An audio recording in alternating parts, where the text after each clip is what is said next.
Welcome back to Joystick and Java, where we decide whether to pass or pour on Atelier Yumia, the Alchemist of Memories in the Vision Land, after 60 minutes of gameplay.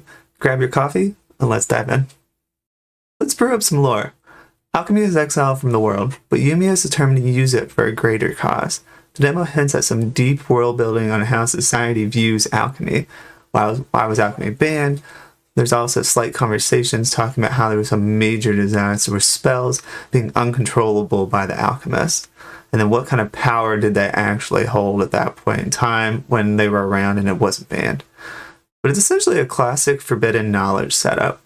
But I like how it's tied to Yumia's personal journey. Full game delivers on these themes. I think there's a lot of potential for deeper dives later on.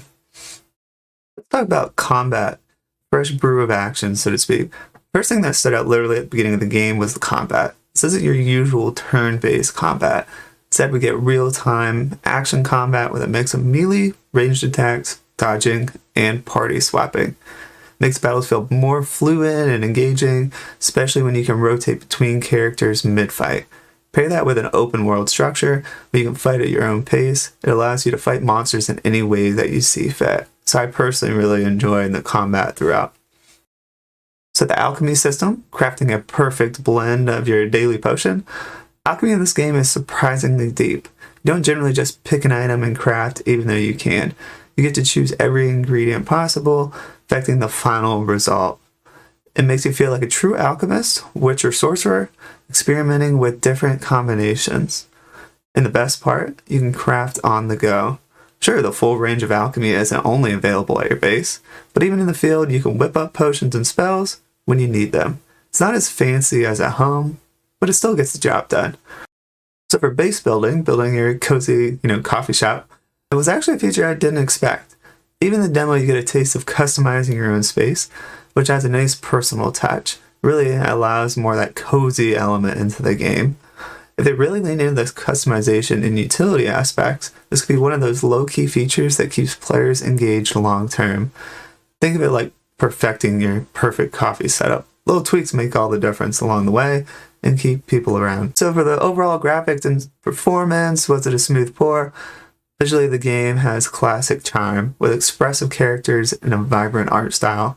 I played on the Xbox Series X and everything ran smoothly with no major stutters, but I still need to try it on Switch. I have a feeling that port may be a bit of a challenge. Alright, so let's talk about the pros and cons that I found when playing.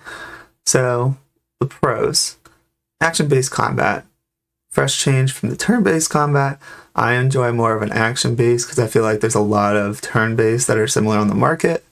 The other thing I really enjoyed was open exploration. Really encourages discovery and pacing while you're playing. I also enjoyed the alchemy system. Deep, rewarding, and flexible, but then you can also make things on the go. Base customization adds your playability and really kind of personal flair, somewhere I can just kind of hang out and relax when I'm not, annihilating monsters.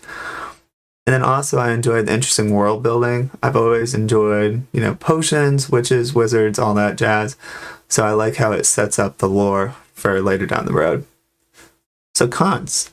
One of the things that was hit or miss for me was actually multiple battles happening at the same time on the same battlefield. So your character could run off and try to engage with a monster, and you could be in a separate area engaging with a monster, and you have to rotate between the parties to actually make sure the monsters get attacked and battled and everything turns out fine. That could be overwhelming to a lot of people, so something to keep in mind if you don't want to really deal with that complexity. The other thing that can be complex is the alchemy system, but they have the option on the go. But just one thing that you may just have to work through is whether you like a crafting system like that. So the verdict. Is this one a pass or pour? So for me, after 60 minutes of gameplay, this one is definitely a pour. I really enjoyed the combat, the making of the potions, and really the aesthetic of the game. So let me know what you think. Are you passing on the game? Are you going to pour and play as well? Even if it's just for the demo? Let me know your thoughts. Till next time, grab a cup of coffee, espresso, and see you soon.